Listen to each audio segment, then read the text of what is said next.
आज हम स्टार्ट करेंगे हमारा next section number 3 which is the oral cavity and pharynx. इसमें हम फॉलोइंग ये सारे चैप्टर्स कवर करेंगे, चैप्टर 30 से लेकर चैप्टर 40 तक। सबसे पहला जो यहाँ पे हमारा चैप्टर है वो है anatomy of the oral cavity and pharynx. तो इसमें सबसे पहले जो है डेवलपमेंट बताई गई है फेरिंग्स की, कि हमारा जो फेरिंग्स होता है वो 6 जो है सबसे पहले फीटल डेवलपमेंट के दौरान 6 फेरेंजियल आर्क्स डेवलप होती हैं। ठीक है, देखिए 1 2 3 4 5 6, ये जो 6 आर्क्स हैं ये हमारे जो हेड के फीटस के हेड के लेटरल एस्पेक्ट पे डेवलप होंगी लेटरली। ठीक है, अब ये जो मेसेनकाइमल आर्क्स हैं ये रिजेस भी बनाएंगी और फरोज बना देंगी in the overlying ectoderm and endoderm of the pharynx. ठीक है, इसके ऊपर जो एक्टोडम और एंडोडम है उसमें ये फरोज और फिशर्स बना देंगी, रिजेस बना देंगी। एक्टोडम में भी बना रही है, एंडोडम में भी बना रही है। तो ये याद रखिएगा कि जो एक्टोडम में फरो बन रही है वो आगे जाके ब्रेंकियल क्लेफ्ट बनाएगा, जबकि जो एंडोडम में फरो बन रही है उससे फिर फेरेंजियल पाउचेस डेवलप होंगे। ठीक है, यहाँ पे जो है दिखाया गया ये फेरेंजियल पाउच जो कि एंडोडम के फरो से बना है, जबकि एक्टोडम का जो फरो होगा वो ब्रेंकियल क्लेफ्ट बनाया देगा। ठीक हो गया। उसके बाद कह रहा है कि हर एक ये जो आर्क हैं 6 आर्क्स, इन सब की जो है अपनी ओन नर्व सप्लाई होती है। हमारा जो फेरिंग्स है ये डेवलप करता है from the anterior and of the primitive foregut. सबसे पहले जो फोरगट बनती है उसका जो एंटीरियर एंड होता है उससे जो है फेरिंग्स डेवलप करता है। और जब फीटस का पहला जो महीना होता है फर्स्ट फीटल मंथ, उसके एंड में जो फोरगट है वो ब्लाइंडली जो है रप्चर कर जाएगी एट द बक्कोफेरेंजियल मेम्ब्रेन। ऊपर जो ऊपर होती है ना बक्कोफेरेंजियल मेम्ब्रेन, वो रप्चर कर जाएगी। ठीक है, end of the first fetal month. अब ये मेम्ब्रेन अब रप्चर की है तो इससे आगे जाके क्या बनेगा, स्टोमोडियम, यानी रप्चर हुई और जो प्रिमिटिव माउथ जिसको हम कहते हैं आगे जाके ये माउथ ही बनेगा, स्टोमोडियम बना है, ये कंटिन्यूस हो जाएगा फेरिंग्स के साथ। ठीक है, बीच में मेम्ब्रेन थी वो रप्चर हो गई है, तो अब जो स्टोमोडियम है ये नीचे वाले फेरिंग्स के साथ कंटिन्यूस हो जाएगा। अब कह रहा है कि स्टोमोडियम या ये जो प्रिमिटिव माउथ है ये असल में एक स्पेस होती है जो कि एग्जिस्ट कर रही होती है between the fronto nasal process. ठीक है, हमारे जो फ्रंटो नेजल प्रोसेस हमने एम्ब्रो में पढ़े थे वो डेवलप करते हैं, उनके दरमियान ये होता है स्टोमोडियम। मतलब ऊपर ये फ्रंटो नेजल प्रोसेसेस होंगे और फर्स्ट फेरेंजियल आर्क जो है ये वाली ये बिलो होगी। ठीक है, ऊपर फ्रंटो नेजल प्रोसेस है, नीचे फर्स्ट फेरेंजियल आर्क के बीच में वो स्टोमोडियम या प्रिमिटिव माउथ जिसको कह रहे हैं वो बना। अब जो माउथ का पोर्शन जो ओरिजिनेट कर रहा होता है स्टोमोडियम से उसको एक्टोडर्म लाइन कर रही होती है, ये आपने याद रखना है। ठीक है, हमारे माउथ का वो पोर्शन जिसको स्टोमोडियम जहाँ से ओरिजिनेट जहाँ से किया, मतलब स्टोमोडियम से माउथ का वो जो पोर्शन डेवलप हुआ वो एक्टोडर्म से लाइन हुआ होगा। अब जो एपिथेलियम हमारी हार्ड पैलेट में है, चीक, लिप्स, हमारे टीथ पे जो इनेमल है, पैरोटिड ग्लैंड, सब मैंडिबुलर ग्लैंड, ये सारे के सारे एक्टोडर्मल ओरिजिन के हैं। ठीक है, जबकि जो बक्कोफेरेंजियल मेम्ब्रेन जो रप्चर की थी और नीचे फेरिंग्स था, वो जो बक्कोफेरेंजियल मेम्ब्रेन है वो ब्रेक डाउन होती है so early that it is difficult to say where the ectoderm and endoderm meet. वो इतना जल्दी मतलब वो मेम्ब्रेन रप्चर हो जाती है तो हम डिफ्रेंशिएट नहीं कर पाते कि कहाँ पर एक्टोडर्म ख़त्म हो रही है और कहाँ से एंडोडर्म शुरू हो रही है, ये मीट कहाँ पे कर रहे हैं। ठीक है, उसके बाद टंग के बारे में डेवलपमेंट बताई गई कि जो टंग होती है, फिगर को भी साथ देख के जाए तो टंग जो है ना इससे डेवलप करेगी ट्यूबरक्यूलम इम्पार से। ठीक है, 2 लेटरल ट्यूबरकल्स। अच्छा, तो टंग किस तरह डेवलप करेगी, 3 चीज़ें आपने याद रखनी है, ट्यूबरक्यूलम इम्पार, 2 लेटरल ट्यूबरकल्स एंड हाइपोब्रेंकियल एमिनेंस। ठीक है, ये तीनों चीज़ें जो हैं डेवलपमेंट में कंट्रीब्यूट करती हैं। तो ट्यूबरक्यूलम इम्पार क्या करेगा, ये फ्यूज़ कर देता है 2 लेटरल ट्यूबरकल्स को आपस में, ये फ्यूज़ करवा देगा। ठीक है, और उससे फिर एंटीरियर 2/3 ऑफ द टंग बनेगा। ठीक है, हमारी टंग का एंटीरियर 2/3 बनेगा उससे। और जो हाइपोब्रेंकियल एमिनेंस होती है वो अराइज करती है हमारी सेकेंड, जो हाइपोब्रेंकियल एमिनेंस होती है ये हमारी जो सेकंड और थर्ड फेरेंजियल आर्क्स हैं इनसे अराइज करती है और ये बना देगी हमारा पोस्टीरियर 1/3 ऑफ द टंग। ठीक है, ये याद रखना है आपने कि पोस्टीरियर 1/3 कैसे बनेगा, सेकंड थर्ड आर्क से, एंटीरियर 2/3 कैसे बन रहा है, जब 2 लेटरल ट्यूबरकल्स जो हैं वो उसको ट्यूबरक्यूलम इम्पार फ्यूज़ करवा रही है, उसके साथ फ्यूज़ हो रहे हैं। ठीक हो गया। अब जो है आपने इसके अलावा ये भी याद रखना है कि between the hypobranchial eminence and the tuberculum impar, इनके दरमियान में एक मीडियन डाइवर्टिकुलम होता है और ये जो मीडियन डाइवर्टिकुलम होता है ये एक्सटेंड करता है डाउनवर्ड और नीचे जाके ये थायरोग्लोसल थायरोग्लोसल ग्लैंड बनाता है। ठीक है,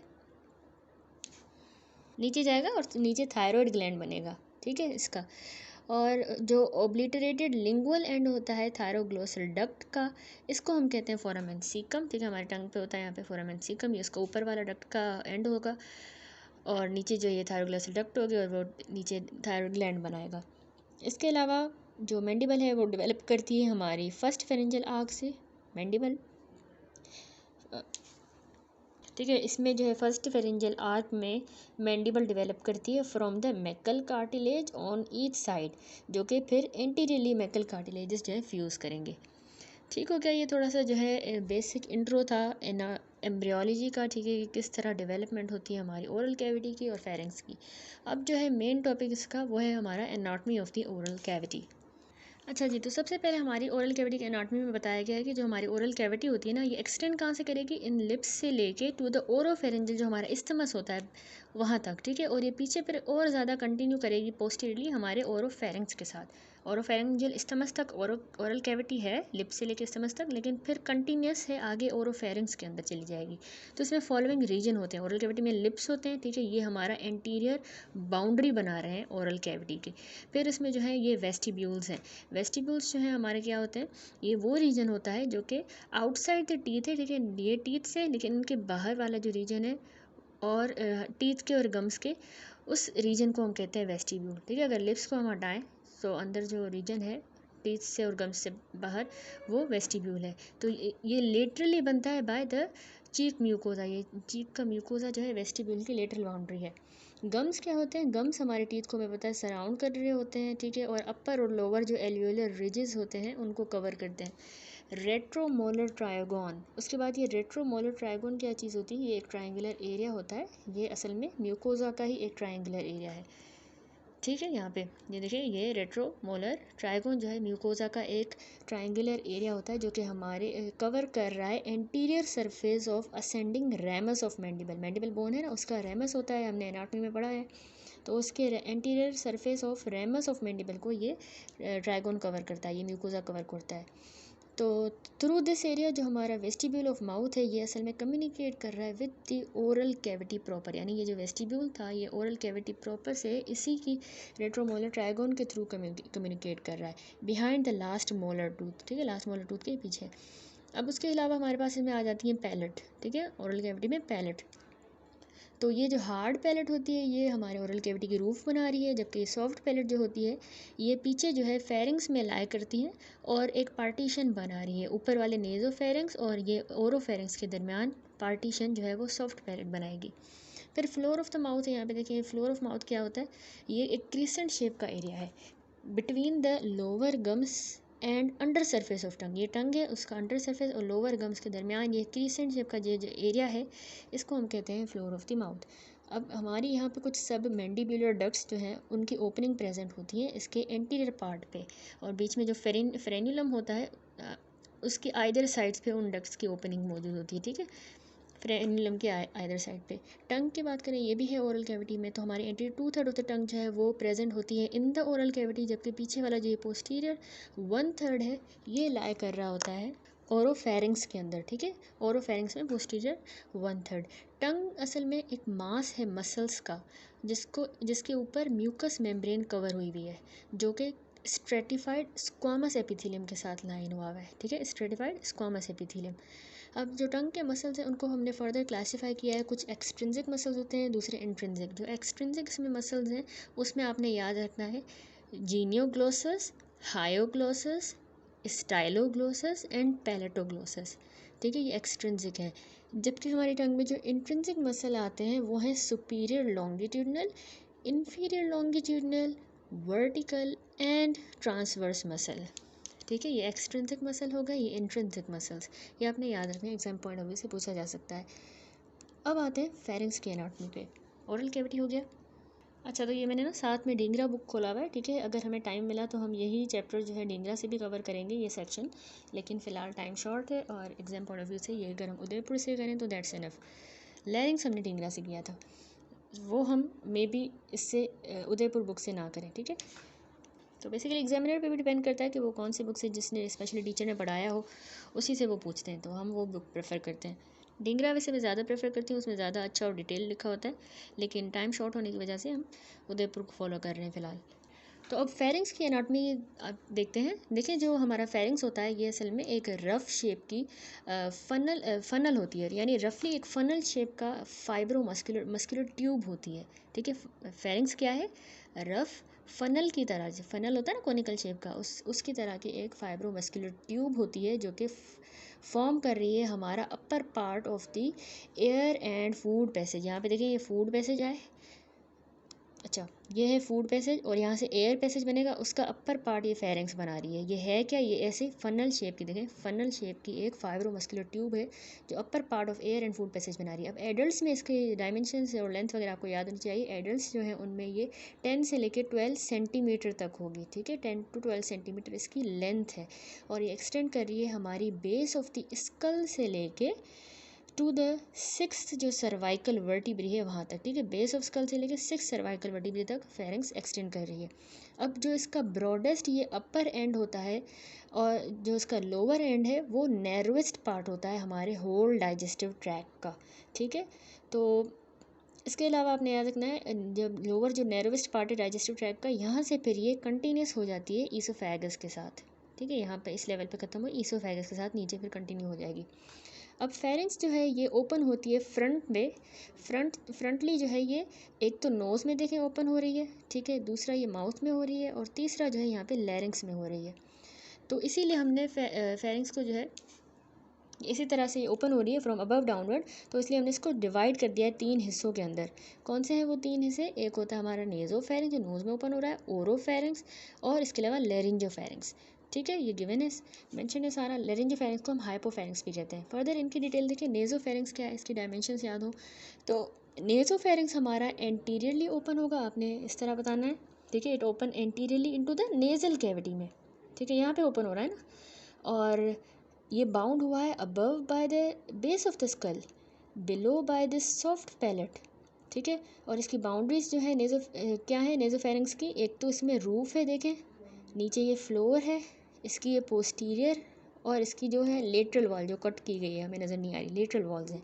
ठीक है, तो एक ये वाली लेटरल वॉल नज़र आ रही है। तो रूफ जो है किस तरह बन रहा है वो याद होना चाहिए, बेस ऑफ द स्कल, जबकि इसकी जो फर्स्ट हमारी ये सर्वाइकल वर्टिब्री आपको नज़र आ रही है, ये इसकी बना देगी पोस्टीरियर वॉल। हमारी यूस्टेशियन ट्यूब की जो लोअर ओपनिंग होती है वो यहाँ पर लेटरल वॉल में सिचुएटेड होती है। ठीक है, एक लेटरल वॉल कर दी गई है, दूसरी यहाँ पे, तो उसमें जो है हमारे पास इसकी यूस्टेशियन ट्यूब की लोअर एंड जो है एयर से जो आ रहा है वो यहाँ पे ओपनिंग सिचुएटेड होती है। ठीक है, अब नेज़ोफेरेंजियल जो टॉन्सिल्स होते हैं या एडिनोइड्स होते हैं, ये आपने याद रखना है कहाँ पे होते हैं। ये सिचुएटेड होते हैं submucosally at the junction of the roof and posterior wall of the nasopharynx. ये पोस्टीरियर वाल नेज़ोफेरेंक्स की जो कि फर्स्ट सर्वाइकल वर्टिब्री बना रही है, ये रूफ हो गया जो बेस ऑफ द स्कल, इनके जंक्शन पे यहाँ पर हमारे टॉन्सिल्स एंड एडिनोइड्स जो हैं वो सिचुएटेड होते हैं। ठीक हो गया। उसके बाद नेज़ोफेरिंग्स के बाद हमारा अगला पोर्शन होता है ओरोफेरिंग्स। ठीक है, ओरोफेरिंग्स की अगर हम बात करें तो ये हमारा मिडिल पार्ट होता है फेरिंग्स का, देखिए ना मिडिल पार्ट फेरिंग्स का, और कम्युनिकेट कर रहा है हमारी ओरल कैविटी के साथ। यहाँ पे देखें ओरल कैविटी के साथ, तो इसकी जो रूफ है वो बनती है by this soft palate. Soft palate इसकी रूफ बनाएगा। एक इमेजिनरी हॉरिजॉन्टल लाइन होती है at the level of the tip of the epiglottis, वो सेपरेट कर रही है हमारे ओरोफेरिंग्स को लेरिंजोफेरिंग्स के साथ। ये हमने एक इमेजिनरी लाइन बनाई है, जो ये एपिग्लोटिस है उसकी टिप से हमने ये ड्रॉ की है। ये इमेजिनरी लाइन सेपरेट कर रही है हमारे इस ओरोफेरिंग्स को नीचे वाले लेरिंजोफेरिंग्स के साथ। ठीक हो गया। तो अब जो हमारी ये वाली सेकंड और जो थर्ड सर्वाइकल वर्टिब्री होती हैं, ये पोस्टीरियरली लाइ कर रही हैं ओरोफेरिंग्स के। ठीक है, पीछे लाइ करेंगे, पोस्टीरियर वाल हो गई। अब ओरोफेरिंग्स की जो लेटरल वाल्स होती हैं उनमें हमारे पास कौन से टॉन्सिल्स होंगे? पैलाटीन। इसमें हमने लेटरल वॉल में कहा था यूस्टेशियन ट्यूब की ओपनिंग होगी, लेकिन ओरोफेरिंग्स के लेटरल वॉल में हमारे पास पैलाटीन टॉन्सिल्स पड़े होते हैं। ठीक है, पैलाटीन। इसके अलावा जो हम गला खोलते हैं हमें फॉसिस नज़र आते हैं, जो एंटीरियर एंड पोस्टीरियर पिलर्स जो होते हैं फॉसिस के, उनके दरमियान ये पैलेटिन टॉन्सिल्स पड़े हुए होते हैं। ठीक है, अब posterior third of the tongue जो है वो हमारे इसका lower part of anterior wall. अब एंटीरियर वॉल क्या बना रहा है? ये टंग का भी जो पोस्टीरियर थर्ड है वो बनाएगा हमारे ओरोफेरिंग्स की एंटीरियर पार्ट। ठीक है, टंग का posterior third lower part of anterior wall बनाएगा, क्योंकि अपर पार्ट में तो वो खुल रहा है ना। ठीक हो गया। अब है लेरिंजोफेरिंक्स। लेरिंजोफेरिंक्स की अगर हम बात करें तो इसको हाइपोफेरिंक्स भी कहा जाता है। अब ये कहाँ पे ओपन हो रहा है? एक तो एंटीरियरली ये लैरिंग्स में देखें ओपन हो रहा है, आगे ये लैरिंग्स है एंटीरियरली, तो through the sloping laryngeal inlet, ये हमारा स्लोपिंग लेरिंजल इनलेट है, इसकी मदद से यहाँ पे खुलेगा।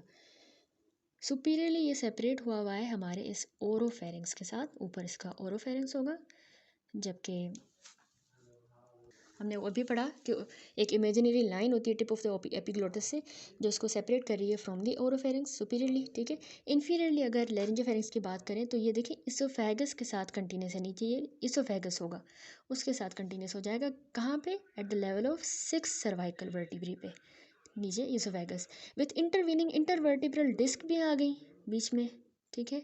और प्री वर्टिब्रल जो हमारे मसल्स होते हैं वो भी इसके पोस्टीरियर रिलेशन में होंगे, ये जो वर्टिब्रा के प्री वर्टिब्रल मसल्स होते हैं और ये डिस्क जो होंगे ये भी पोस्टीरियरली लाई करेंगी, ठीक है। अब हाइपोफेरेंस या लेरिंजोफेरेंस जिसको कह रहे हैं, इसके भी फर्दर 3 पार्ट्स होते हैं। एक इसमें होता है हमारा piriform fossa, post cricoid region and posterior pharyngeal wall. अच्छा, ये नेम्स जो हैं अच्छी तरह से याद रखिएगा कि जो हमारा हाइपोफेरिंक्स है या लेरिंजोफेरिंक्स है, इसके 3 पार्ट्स होते हैं। एक तो इसमें पायरिफॉर्म फोसा होता है, ठीक है, हमने लेरिंग्स में डिटेल में देखा है पायरिफॉर्म फोसा कहाँ होता है। पोस्ट क्रिकोइड रीजन होता है, क्रिकोइड के पीछे वाला, और इसके अलावा हमारे आ जाते हैं इसमें पोस्टीरियर जो फेरेंजियल वॉल है, ठीक है। अब इसके लेटरली की बात करें तो लेटरली ऑन ईच साइड जो पायरिफॉर्म फोसा है वो मौजूद होंगे, यानी ये लेरिंजोफेरिंक्स है ना, इसके लेटरली पायरिफॉर्म फोसा पड़े हैं, ठीक है, जो कि दो शैलो पिरामिडल शेप के फोसा होते हैं, और वो फर्दर बाउंड हुए होते हैं laterally by thyroid cartilage and medially by aryepiglottic fold. अगर आपने लैरिंक्स अच्छी तरह से वीडियो सुने हैं, पढ़ा है, तो आपको इजीली समझ आ गई होगी बात कि हमारी जो पायरिफॉर्म फोसा होती हैं ये असल में लेटरली होती हैं हाइपोफेरिंक्स में, और असल में ये 2 शैलो पिरामिड शेप की एक फोसा होती हैं, उनके जो लेटरली है वेलिकुला होता है, और सॉरी उनके जो लेटरली है वो थायरॉयड कार्टिलेज होता है, और उनके मीडियली एरिया एपिग्लोटिक फोल्ड होता है, ठीक है।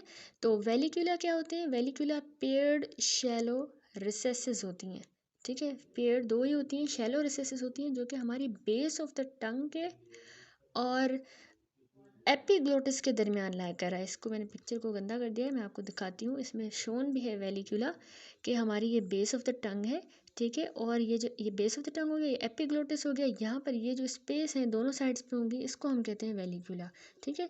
अब मिड लाइन में क्या कह रहा है कि हमारा ग्लॉस और एपिग्लोटिक फोल्ड जो है वो सेपरेट करता है 2 वेलिकुला को on each other, while laterally जो है इसमें लेटरल फेरेंजो एपिग्लोटिक फोल्ड होगा, ठीक है, यानी बीच में इनके आपस में 2 वेलिकुला होते हैं ना दोनों साइड पे, उनके आपस में कौन सा फोल्ड होगा? ग्लोसो एपिग्लोटिक फोल्ड, और लेटरली जो है उसमें फेरेंजो एपिग्लोटिक फोल्ड होगा। पोस्ट क्रिकोइड रीजन की बात कर रहा है कि ये हाइपोफेरिंक्स का इसी का ही पार्ट होता है, जो कि हमारे जो क्रिकोइड ये कार्टिलेज है इसके पीछे लाया करता है, ठीक है, post cricoid region. That's it. अब फेरिंक्स की वॉल्स पे चलते हैं हम। अच्छा, अब नेक्स्ट जो है वॉल्स ऑफ द फेरिंक्स हम डिस्कस करेंगे। तो सबसे पहले इसमें बताया गया कि हमारा जो फेरिंक्स है ये एक फाइब्रोमस्कुलर ट्यूब है, और ये 4 लेयर्स की बनी है, जिस तरह हमने पहले डिस्कस किया। अच्छा, इसमें जो 4 लेयर्स या वॉल्स आ जाती हैं उसमें हमारे पास mucous membrane, number 2 pharyngeal aponeurosis, ठीक है, म्यूकस मेम्ब्रेन हो गया, फेरेंजियल एपोन्यूरोसिस है, फिर मस्कुलर लेयर है, एंड बक्को फेरेंजियल फेशिया। तो म्यूकस मेम्ब्रेन हमें पता है कि हमारे पूरे फेरिंक्स को लाइन कर रही है, उसमें एपिथेलियम कौन सी है? सीलिएटेड कॉलमनार एपिथेलियम, ठीक है, ये नेजोफेरिंक्स और ओरोफेरिंक्स में, जबकि जो हाइपोफेरिंक्स है उसमें स्ट्रेटिफाइड स्क्वामस एपिथेलियम। ये अपने एपिथेलियम याद रखनी है। ट्रांजिशनल एपिथेलियम पे प्रेजेंट होती है ओरोफेरिंक्स और नेजोफेरिंक्स के दरमियान, ठीक है, उनके बिटवीन जो है ट्रांजिशनल एपिथेलियम। इसके अलावा सब एपिथेलियल लिम्फोइड टिश्यूज़ भी स्कैटर्ड हैं वाइडली हमारे फेरेंजियल म्यूकोजा के नीचे, इन कलेक्टिवली जो है ये एक वाल्डेयर रिंग बना रहे हैं, ठीक है, ये सब एपिथेलियल लिम्फोइड टिश्यू। यहाँ पर देखिए ये वाल्डेयर रिंग दिखाई गई है, जो कि यहाँ पे एडिनोइड्स आ जाते हैं इसमें, ट्यूबल टॉन्सिल्स, इसके अलावा हमारे lateral laryngeal bands, nodules on the posterior pharyngeal wall, lingual tonsil and palatine tonsil, ये पूरी एक रिंग बन रही है जिसको हम वाल्डेयर रिंग कहते हैं, और ये सब एपिथेलियल लिम्फोइड टिश्यूज़ ही होते हैं, ठीक है, जो कि फेरेंजियल म्यूकोजा के नीचे रखे हुए होते हैं। और इसके अलावा इसमें कह रहा है कि जो वाल्डेयर रिंग है ये वही बात कर रहा है पैलेटाइन टॉन्सिल से बनी है, adenoid, lingual tonsil, tubal tonsil and other discrete nodules जो कि पोस्टीरियर फेरेंजियल वॉल में है। नंबर 2 आता है हमारे पास इसमें वॉल ऑफ द फेरिंक्स में फेरेंजियल एपोन्यूरोसिस। एपोन्यूरोसिस क्या होती है? ये एक इनकम्प्लीट कनेक्टिव टिश्यू का एक कोट होता है जो कि लेटरल और पोस्टीरियर वॉल में होता है बिटवीन द मस्कुलर लेयर, यानी ये मस्कुलर आगे हम डिस्कस करेंगे, उसके दरमियान जो है लेटरल और पोस्टीरियर वाली वॉल में एक कनेक्टिव टिश्यू का कोट है, उसको फेरेंजियल एपोन्यूरोसिस कह रहे हैं। देन मस्कुलर लेयर है। मस्कुलर लेयर जो है दो मसल कोट्स की बनी होती है, एक एक्सटर्नल कोट है, दूसरा इंटरनल कोट होता है। एक्सटर्नल बाहर वाला कोट जो है 3 कॉन्स्ट्रिक्टर मसल्स का बना हुआ है। इस फिगर में देखें तो ये फेरिंक्स का जो है 3 कॉन्स्ट्रिक्टर मसल दिखाए गए, superior, middle and inferior constrictor. ठीक है, ये बाहर का एक्सटर्नल कोट बना रहे हैं। और इसमें जो है हमारा इंटरनल जो लेयर होती है कोट की, वो बनती है हमारे स्टाइलोफेरेंजिस मसल के साथ। स्टाइलो, सेल्पिनो एंड पैलेटोफेरेंजिस, ये तीनों इंटरनल मसल लेयर कोट बनाएंगे। चौथी हमारी फेरिंक्स की वॉल होती है बक्कोफेरेंजियल फेशिया। ये एक पतला सा थिन लेयर फेशिया का ही होता है जो कि बाहर वाला जो सरफेस है इन कॉन्स्ट्रक्टर का, उनको कवर करके रखता है। ठीक है, बक्कोफेरेंजियल फेशिया। उसके बाद आ जाता है हमारा टॉपिक टॉन्सिल्स एंड एडिनॉइड्स। अब इनके बारे में पढ़ेंगे। हमने पहले भी डिस्कस किया कि असल में टॉन्सिल्स और एडिनॉइड्स हमारे लिम्फोइड टिश्यूज़ की ही कलेक्शंस होती हैं जो कि फेरिंक्स में सब म्यूकोजली सिचुएटेड होते हैं। ठीक है, और हमने देखा अभी वाल्डे रिंग का भी पार्ट होती हैं। ठीक है, तो बाकी लिम्फोइड टिश्यूज़ की तरह ऑफ द वेल्डे रिंग ये वाले भी यानी टॉन्सिल्स और एडिनॉइड्स में भी ईफरेंट लिम्फेटिक सिर्फ होगी, इनमें एफरेंट नहीं है, यानी अंदर इनमें नहीं जा रहा, सिर्फ ईफरेंट निकलती है इनमें से। तो जो पैलेटिन टॉन्सिल्स हैं इनकी बात करें, जो हमारे फॉसेस में के दरमियान प्रेजेंट है, ये इनको मोर कॉमनली हम टॉन्सिल्स इनको कहते हैं, पैलेटिन टॉन्सिल्स को। ठीक है, ये अलमंड बादाम शेप का मास होता है लिम्फोइड टिश्यूज़ का जो कि हमारे ओरोफेरिंक्स में लाया करता है between the anterior and posterior pillar of the fauces. जो फ्री उसका मीडियल सरफेस होता है उसमें स्ट्रेटिफाइड स्क्वामस एपिथेलियम होती है। अच्छा, यहाँ पर फिगर को साथ साथ देखते जाएँ, ये स्कीमेटिक डायग्राम बनाई गई है जिसमें सेक्शन है पैलेटिन टॉन्सिल के थ्रू। ठीक है, तो हम पैलेटिन टॉन्सिल को कह रहे हैं कि ये अलमंड शेप के होते हैं लिम्फोइड टिश्यू जो हमारे ओरोफेरिंक्स में between the anterior and posterior faucial pillar के दरमियान लाया कर रहा है। तो अब इसके बारे में बताया गया है कि इसका जो फ्री मीडियल सरफेस होता है उसके ऊपर स्ट्रेटिफाइड स्क्वामस एपिथेलियम होगी और विथ 10 to 15 क्रिप्ट्स होती हैं जो कि इसके सरफेस से देखें यूँ इन्वेजिनेट कर रही हैं। ठीक है, क्रिप्ट्स 10 to 15 होती हैं। और एपिथेलियम कौन सी? Stratified squamous. क्रिप्टा मैग्ना या इंट्राटॉन्सिलर क्लेफ्ट जिसको हम कहते हैं, वो इसमें सबसे बड़ी लार्जेस्ट क्रिप्ट होती है। यहाँ पे ये दिखाई गई क्रिप्टा मैग्ना सबसे लार्जेस्ट क्रिप्ट है, या हम इसको इंट्राटॉन्सिलर क्लेफ्ट भी कहते हैं। ठीक है, ये लाई कर रही है near the upper pole of the tonsil, देखिए ऊपर लाई कर रही है टॉन्सिल के। इसके अलावा जो है क्रिप्ट जो हमारा डीपर लेटरल सरफेस होता है टॉन्सिल का, डीप वाला और लेटरल सरफेस, उसके ऊपर एक फाल्स कैप्सूल होता है जो उसको सेपरेट करता है हमारे superior constrictor muscle of the pharynx के साथ, कॉल्ड दी टॉन्सिलर बेड। यहाँ पर देखें ये जो है ऊपर से ये कैप्सूल जो है इसने कवर किया हुआ है हमारे टॉन्सिल को। ठीक है, और ये इसको जो है पीछे ये फेरिंक्स का मसल है उस उनसे यानी बेड से सेपरेट कर रहा है। ठीक है, टॉन्सिलर बेड से ये कैप्सूल सेपरेट करता है। तो हर एक जो टॉन्सिल है दो होते हैं ना, हर टॉन्सिल के दो पोल्स होते हैं फर्दर, अपर और लोअर इनका पोल होगा। और दो ही इनके बॉर्डर्स होते हैं, एक एंटीरियर बॉर्डर होता है, दूसरा पोस्टीरियर बॉर्डर होता है, और पोल्स भी दो होंगे। ठीक है, आर्टेरियल सप्लाई की बात करें तो हमारे टॉन्सिल को फॉलोइंग आर्टरीज सप्लाई करती हैं। कौन सी? सबसे पहले तो हमारी जो फेशियल आर्टरी है ना, फेस को सप्लाई करती है, उसी की ब्रांच है टॉन्सिलर आर्टरी। ठीक है, टॉन्सिलर आर्टरी यहाँ पे दिखाई गई, ये आ रही है फेशियल आर्टरी से। दूसरा twigs of greater palatine artery. Twigs जैसे छोटी छोटी लकड़ियाँ होती हैं उसको कहते हैं, तो उसी से रिजेंबल कर रहा है, तो मतलब स्मॉल ब्रांचेस हैं ट्विग्स की तरह। किस चीज़ की हैं ये ट्विग्स? ग्रेटर पैलेटिन आर्टरी की। ठीक है, एक तो हमारी इसको टॉन्सिलर आर्टरी सप्लाई करेगी, दूसरी हमारी ग्रेटर पैलेटिन आर्टरी सप्लाई करेगी। इसके अलावा जो डॉर्सल लिंगुअल आर्टरी होती है उसके भी ट्विग्स इसको सप्लाई करेगी। देखिए ये लिंगुअल आर्टरी आ रही है, उसके भी ट्विग्स सप्लाई करेंगे। And number 4, twigs from ascending pharyngeal artery, ascending pharyngeal artery. ठीक हो गया, टॉन्सिलर आर्टरी, लिंगुअल टॉन्सिल दिखाया गया, यहाँ पे टॉन्सिलर आर्टरी अलग होगी, टॉन्सिलर आर्टरी और असेंडिंग फेरेंजियल आर्टरी, एंड इसके अलावा हमारी ग्रेटर पैलेटिन आर्टरी। अब इस पैलेटिन टॉन्सिल की लिम्फेटिक ड्रेनेज की बात करें तो ये हमारे जो जगलो डायगेस्ट्रिक लिम्फ नोड होता है उसमें ड्रेन करेगा, जगलो डायगेस्ट्रिक। और ये जो नोड होता है ये हमारे बिल्कुल below and behind the angle of mandible होंगे। ठीक है, हमारी मैंडिबल जो बोन है उसके बिलो और उसके बिहाइंड जगलोडाइगेस्ट्रिक नोड्स होते हैं वहाँ पे ड्रेन करेगा, और इनको हम टॉन्सिलर लिम्फ नोड्स कहते हैं, पॉपुलरली इनको कहा जाता है टॉन्सिलर लिम्फ नोड्स।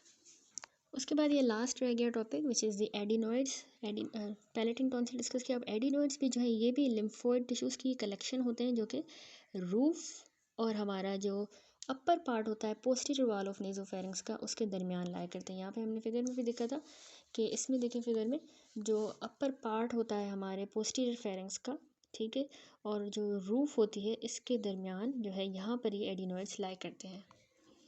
तो ये असल में एक सिंगल मिडलाइन स्ट्रक्चर होता है। इसकी पैरामिडल शेप है, वहाँ पे आलमंड शेप था, ये पैरामिडल शेप का होता है। फ्री सरफेस में इसमें कोई भी कनेक्टिव टिश्यू का कैप्सूल नहीं होगा, जिस तरह हमने पैलेटिन में देखा वहाँ पर था। इसका सरफेस जो है वो सीलिएटेड कॉलमनार एपिथेलियम के साथ कवर्ड होगा, जबकि पैलेटिन जो है स्ट्रेटिफाइड स्क्वामस के साथ था। ये सीलिएटेड एंड कॉलमनार। इसका साइज़ वेरिएबल होता है, ये प्यूबर्टी के बाद रिग्रेस करता है एडिनॉइड्स, ठीक है। और जब हम इनको पाल्पेट करेंगे तो इनकी कंसिस्टेंसी हमें बिल्कुल एक बैग ऑफ वॉर्म्स की तरह महसूस होगी, ठीक है। लिम्फेटिक ड्रेनेज इनकी रेट्रोफेरेंजियल लिम्फ नोड्स में होती है, जो बिहाइंड द फेरेंक्स रेट्रोफेरेंजियल नोड्स हैं उनमें ड्रेन करेगा। तो देखिए डिफरेंट है इनकी नर्व सप्लाई वगैरह, वो सारे आपने अच्छे से याद रखनी है। तो यहाँ पे चैप्टर कंप्लीट हो रहा है। समरी देखें हमने की पॉइंट्स।